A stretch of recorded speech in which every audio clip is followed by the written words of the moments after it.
Welcome, all pregnant families, midwives or birth workers. This is Tracy Anderson Askew, your host for the Transform Your Birth podcast, changing your mind about birth one story at a time.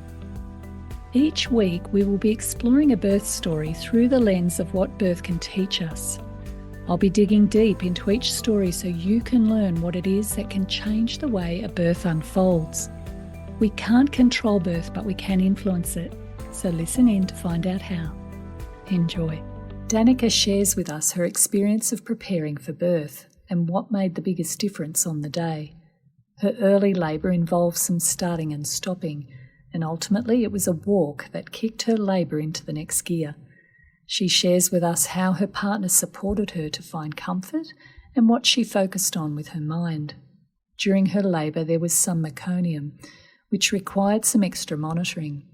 Danica also shares that her biggest fear was tearing and discovered that even when it happened, she was surprised to discover that it was really no big deal. There are some great little tips in this episode, certainly worth listening to. Before we begin, a note from our sponsor. This episode has been brought to you by Transform Parenting, an organisation that provides courses, coaching and community from pregnancy through to the first 7 years of a child's life. Most of the stories you will hear through this podcast are graduates of the Transform Your Birth workshop held in Canberra. Our Transform Your Birth Today course is now available to anyone, anywhere, at any time, and includes all the wonderful wisdom of this course and live weekly catch-ups when you need it with our host, Tracy. For a little taste, please accept our pregnancy gift offer, which contains free the first few lessons and some essential wisdom for pregnancy. The link can be found in these show notes or visit transformyourbirth.com.au. And now for the episode. Hello, everyone. It's the Transform Your Birth podcast. And with me today is lovely Danica and little Maggie. And Maggie's about 3 months old. So you're going to hear baby sounds and she might go off to sleep or she may not. You never know with a baby. But we keep it real on the podcast. It's all very natural. And it's so kind of Danica to share her birth story with our wider community. So thank you for being here, darling. I appreciate it. Thanks for having me. Yeah, no worries. Now, when you were pregnant with her, Danica, how were you feeling about your pregnancy? And then let us know about your preparation. What sort of preparation you did? Yeah, so for me in pregnancy, my mum had natural births, and so I had never heard anything from her other than really just good things about it. So I was very lucky in that sense that I wasn't going into this super terrified of birth. Of course, there was a part of me that was like a bit nervous that maybe I wouldn't have, as you know, in inverted commas, good a birth as my mum did, or that something would go wrong or something like that. But I really did feel that I had it in me. And to support that, it was really important to me, obviously, to do some things to prep my body and mainly my mind for the process ahead. So it's very rare women get positive messages from their parents about birth, or their mothers particularly about birth. That's really really supportive, because we pick up our ideas on birth from the time that we're children, you know, and the messages around us get kind of wired in subconsciously and can have a big impact when we're now pregnant and in the line of needing to give birth. So you had a fairly good perspective around it. You knew you needed to do some prep. What sort of prep became important for you? So I did do the classes that the hospital was putting on. So I was in the continuity program. So I had the same midwife the whole way through, which was also amazing and extremely lucky, and I'm sure contributed to you know, my whole overall experience being positive. So I did do their classes, and they were really helpful just to go over the, you know, your basics kind of. And then I also really wanted to do some yoga. So I did a prenatal yoga class that went for, I think, 10 weeks or something. And that was amazing. We learned some amazing breathing techniques similar to what you teach, actually, Tracy, as well. Yeah. And that was just, not only was it relaxing at the time, but I feel like that really helped, especially the repetition of going Yeah. over and over again and kind of practicing the same thing over and over again was great. And then, of course, we did your Transform Your Birth class as well, one weekend when we were kind of in the middle of the second trimester, I think, or maybe toward the end. Yeah. Yeah. And I'm a great supporter of yoga because yoga has the capacity to release tension within the body and tension within the mind. And a good yoga teacher really can help you prepare, not just mentally, but physiologically for birth with different postures and things like that, which, so look out for a good yoga teacher. If you've never done yoga before, it's a great time to actually be introduced to an ancient tradition that's been around for a long time. Tell us about when you did the Transform Your Birth course, what were sort of the changes that you noticed in how you were feeling before and then afterwards as a result of that learning? Yeah, so for me, it was super empowering the whole weekend. So I think the first thing is that it really helped my partner. He obviously, if you're someone who's pregnant and you're with a male partner, they don't understand. They don't go through the same physical changes. They don't have the same, I think, connection to the baby, first of all, but also the concept of birth. Yeah. And so that was so empowering for him and helpful for him to know how to support me. And that made me feel really safe. Like I just knew after we did that he would nail it. And we'll get to that later, but he did. So that was so beautiful. And the other thing I think is it just empowered me a little bit. I really liked that you were supportive of the idea of natural birth, of course, but you allowed us to be open to things not going perhaps the way that we would wish, potential other things going wrong. So I think that just helped me to get a bit of a better understanding of what might happen if, there was a C-section, or if I had to get induced, or, if I had to have an instrumental birth. Yeah, how that would be. So my goal in the classes is to prepare for people for birth under all circumstances, because sometimes we need help when we give birth. And that's an important thing to recognise. And whilst we do go for physiological birth and to try to optimise a woman's response to labour, we have to appreciate that we're not in control of the birth process, that sometimes we need help. We can influence it and we can learn what to do if we need help, but we have to surrender to the fact that this is something that we are just not in control of. So is there anything else, Danica, that really started to shift you in helping you to see your path forward with birth through the course? Yeah, so the other thing that I really valued from the course is the meditations, the relaxations that you did. The ones that we did in the room were beautiful. And also the recordings that we got access to afterwards. I used that a lot, particularly as I was going to sleep. Often I would fall asleep during them. They're really relaxing. But that was really helpful, and it was something that I used as well in my early labour to support me. Yeah. Did you notice a change in doing those practices in your capacity to move into deeper and deeper states of relaxation? Yeah, I think so. Well, especially if you consider the ones that I fell asleep in. That's deep. Yeah. But I think it was almost an association. So I'm really relaxed, obviously, when I'm pregnant and I'm listening to them. And then when I was doing them in early labour, it almost became like an association of that relaxation, even though I'm going through some intense sensations and, I'm on the precipice of something really big. It was nice to be able to kind of almost, I don't want to say zone out, more like zone in. Well said. Yeah. I'm glad I asked you that question because I think a lot of people, have cottoned on to the idea of doing sort of guided visualizations and things, but without really understanding the power of what those practices do.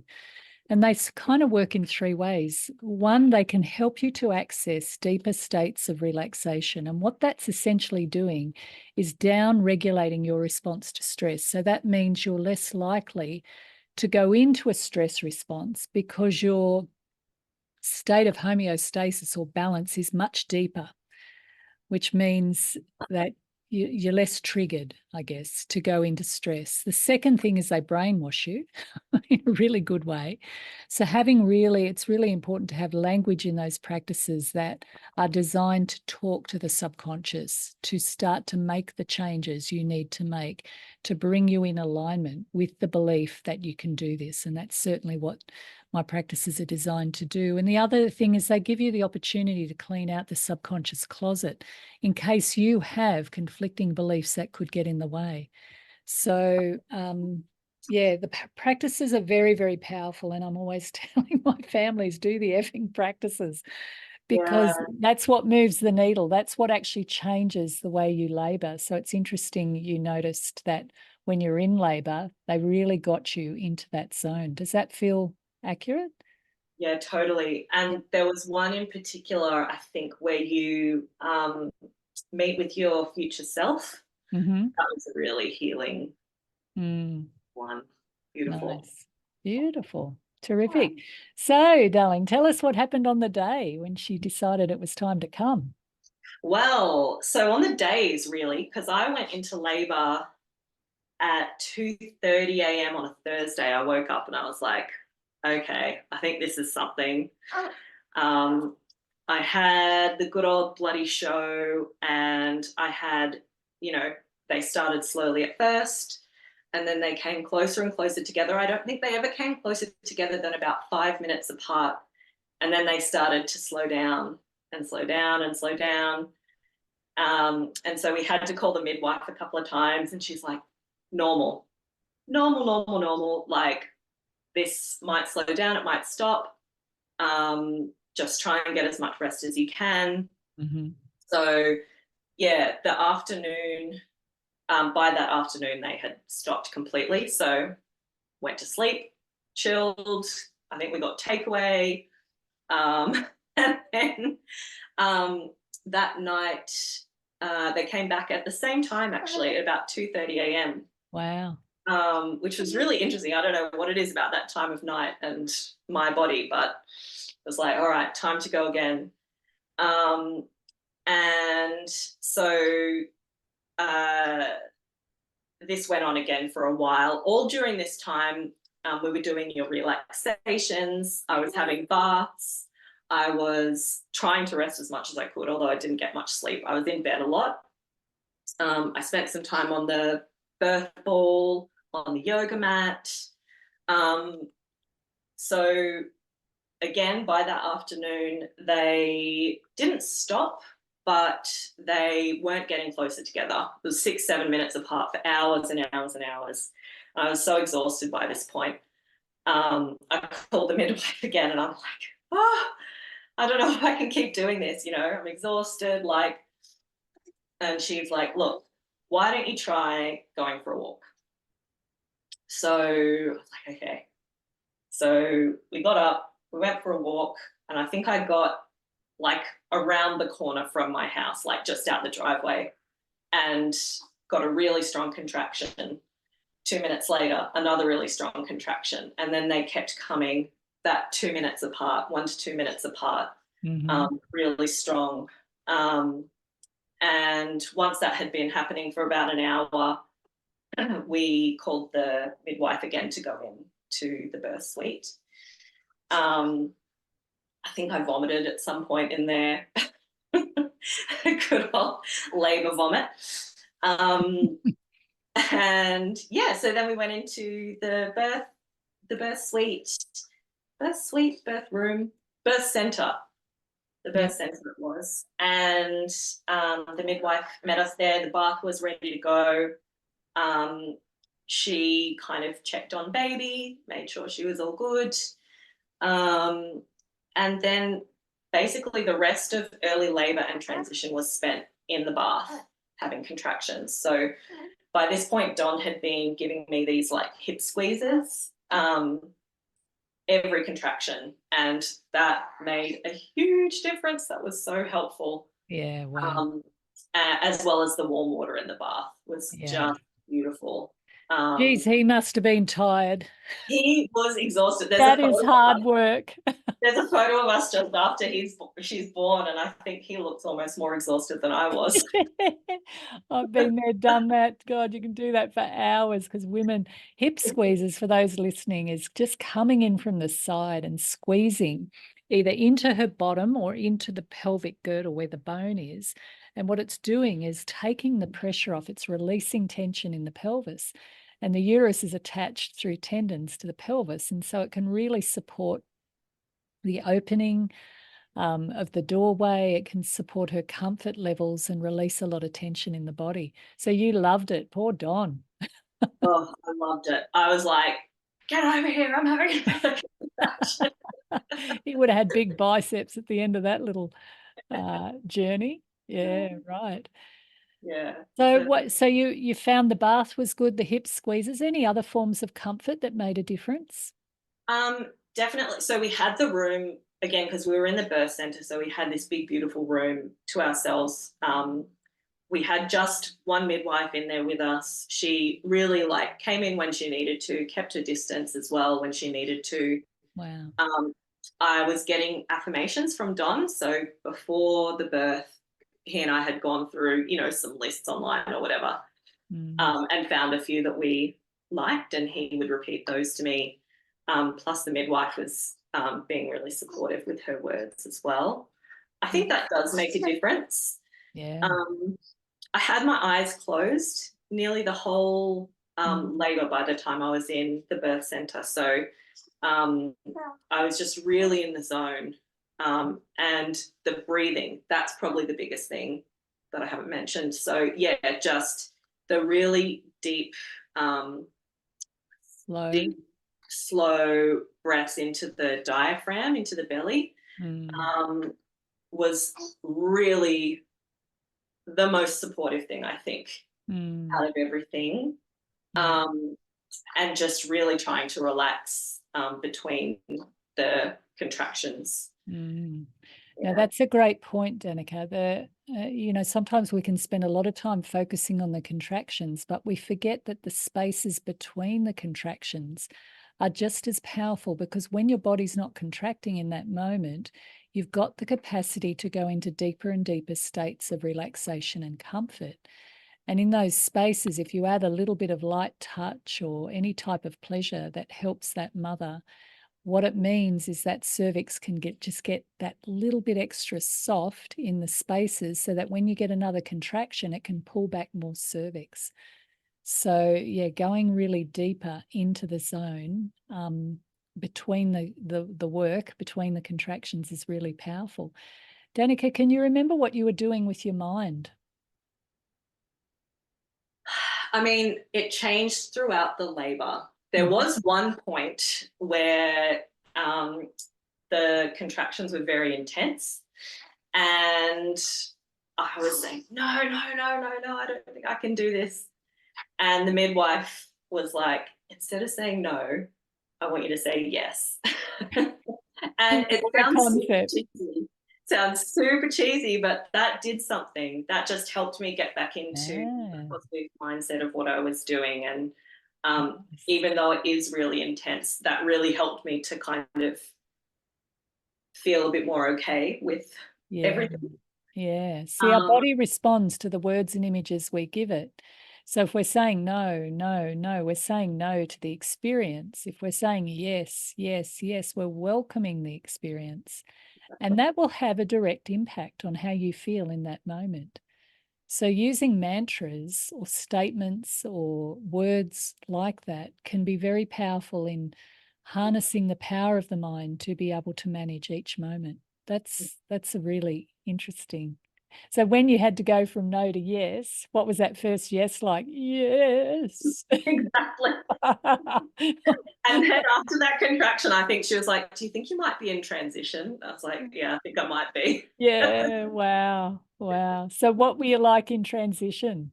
That was definitely very intense. I started making some noises I just didn't know I was capable of. Love those noises. The primal. Yeah, just almost, it wasn't screaming like, I don't know, like a squeal, but it was just this very loud, intense sound. um, and of course, then it moved into me naturally feeling like I wanted to push, and that was a different sensation again. Yeah. So that vocalization that a lot of women can tap into in those spaces is very powerful. Now, the sounds themselves can sound on the outside a little bit scary, but because they're not sounds we're used to hearing, you know, maybe in the odd tennis game we might hear them, but for the most part, they're not sort of the normal sounds that we're familiar with. However, they're power sounds, and that intensity and that giving it release through the voice. A lot of women say it really, really helped them to manage the intensity. So tell us about second stage, Danica.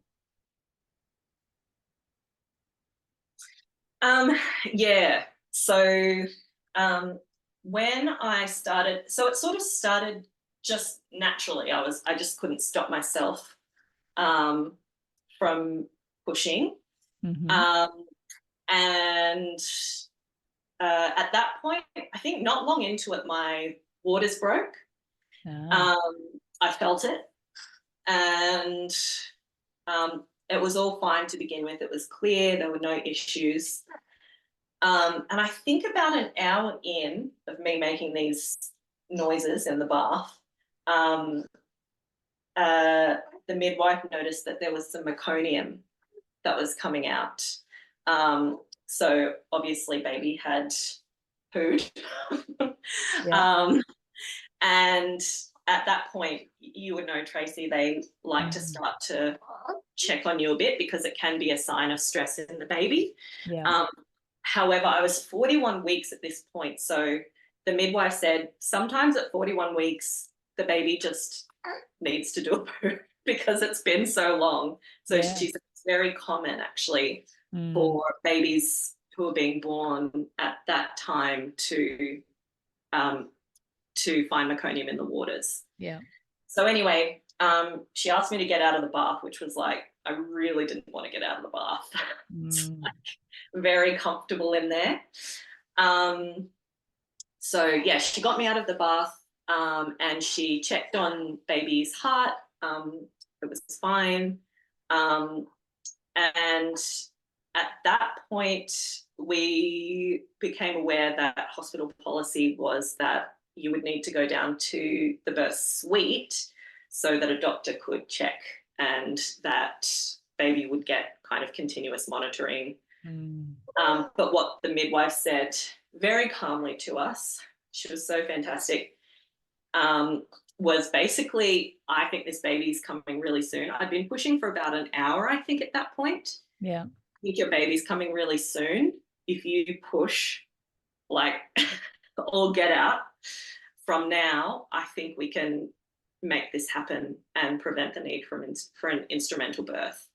So that's what we did, basically. She monitored baby much more regularly, of course, just to make sure everything was okay. But we, like, at that point, you're like, I feel like I've already been pushing like all get out. I don't think I've got anything more.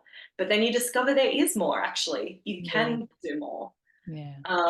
You can't get off the bus, Danica, that's why. No, you can't get off the bus. You got to push through. But and just clarifying that, meconium's a tricky one to happen because, as Danica said, it can mean that babies are distressed or it can mean nothing.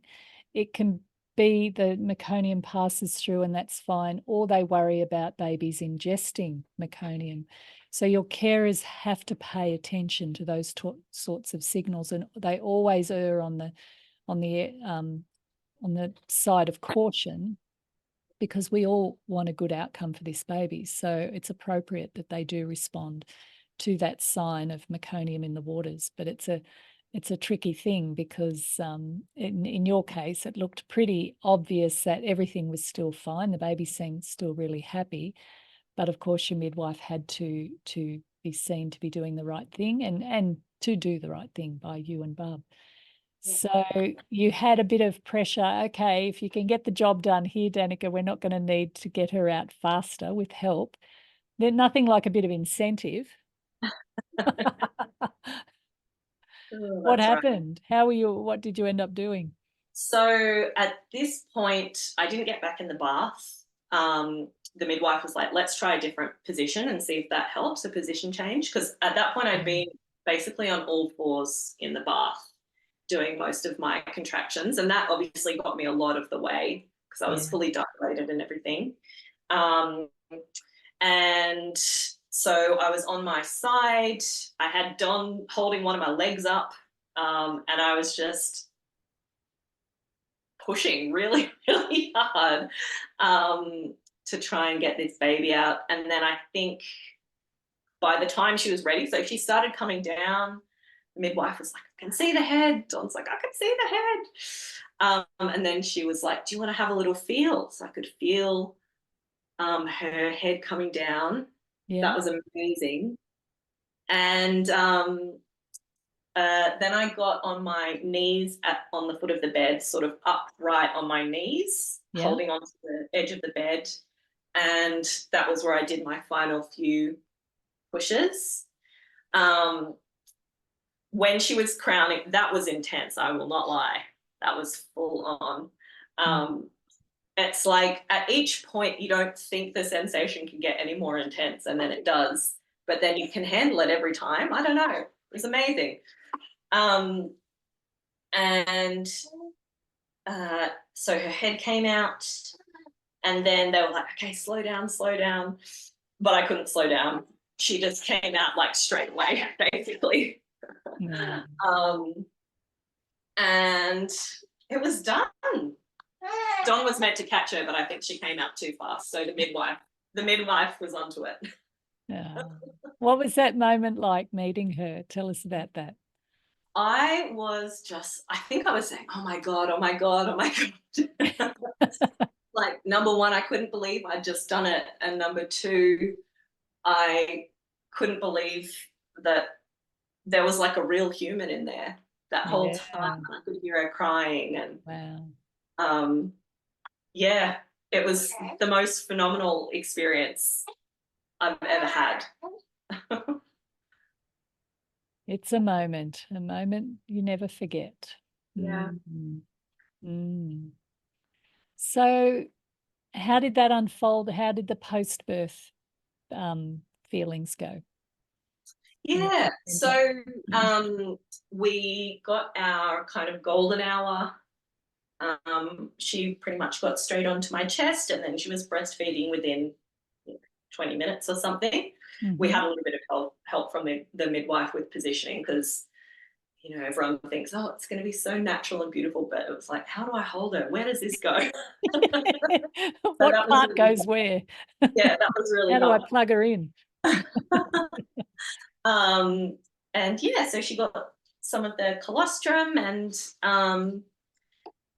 I'd had a 2nd-degree tear. I was really worried about tearing. That was the one thing that I was like, oh, I really don't want to tear.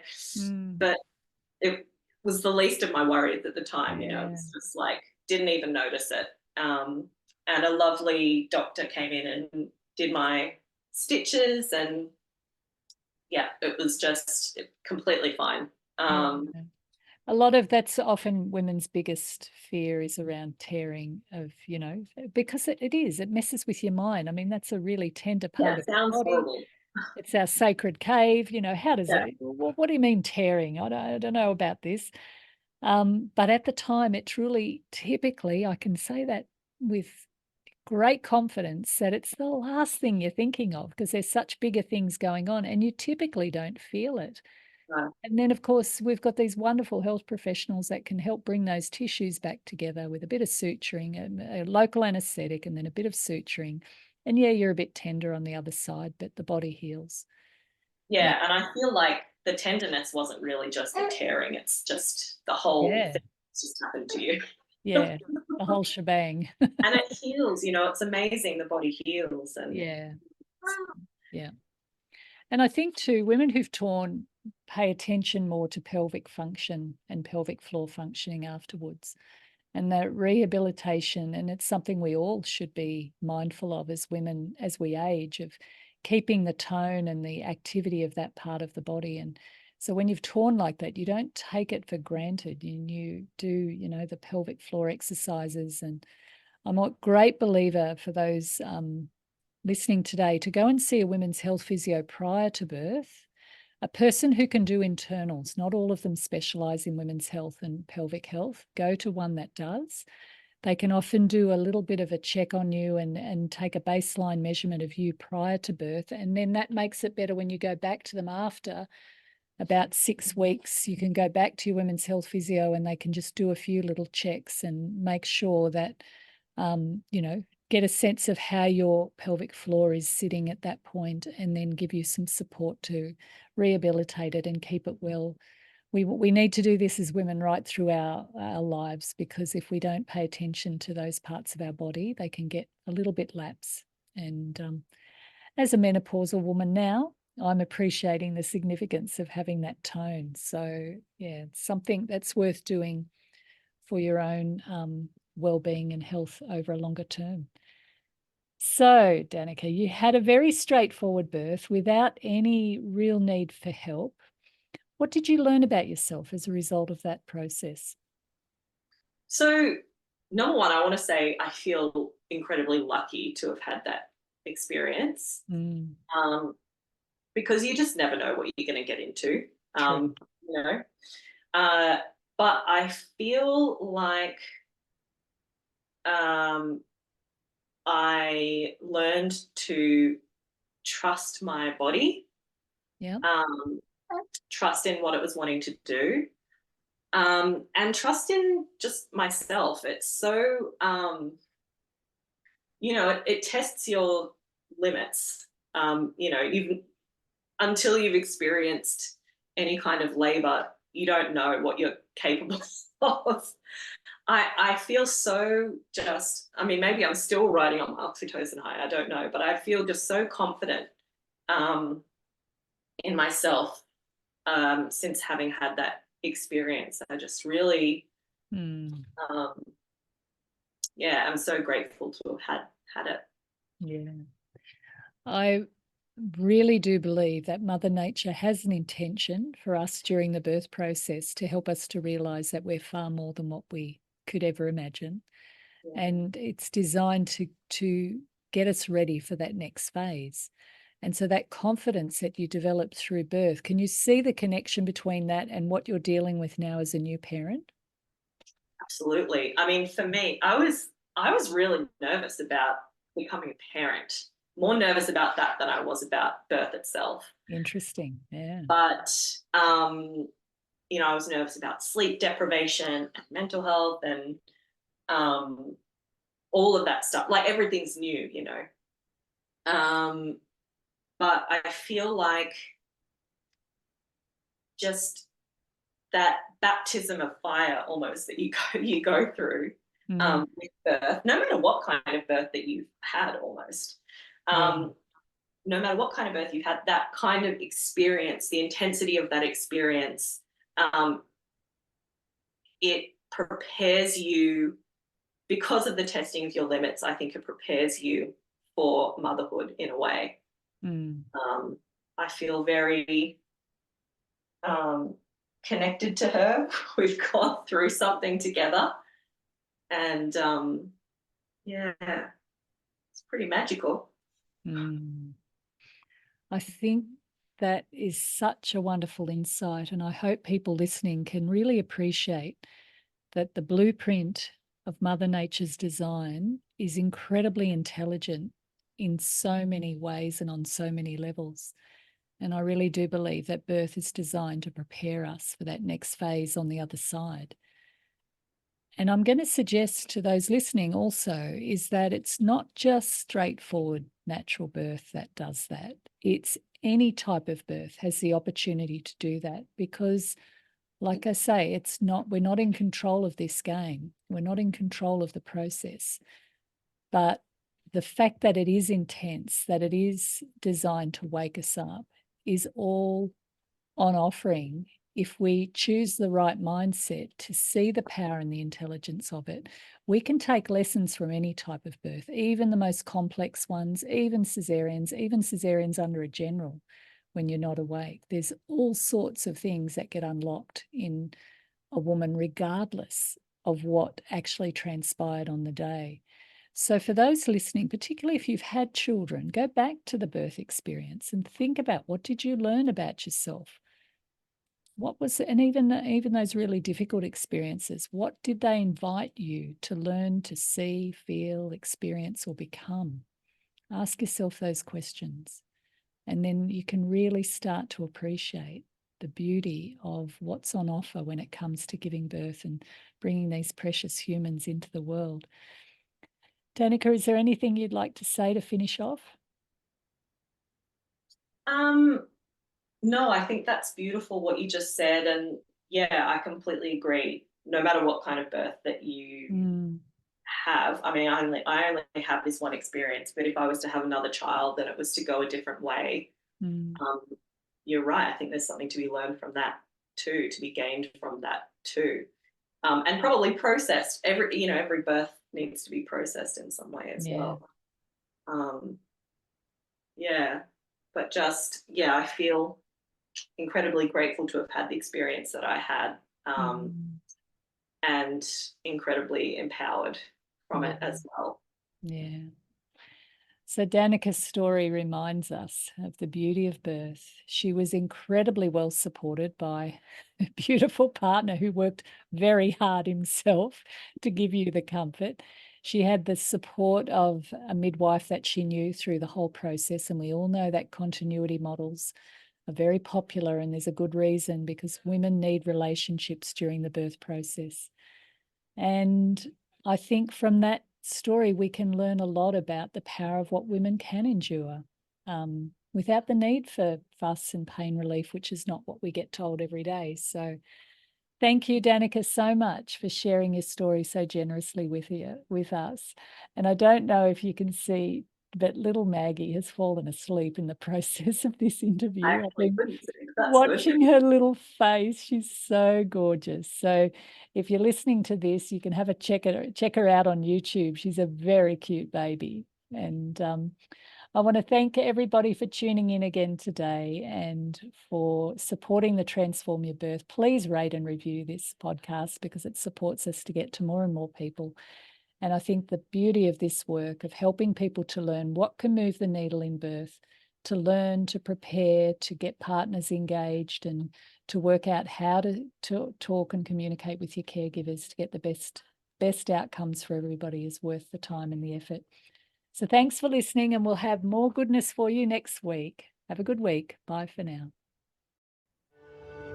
We hope you enjoyed this episode.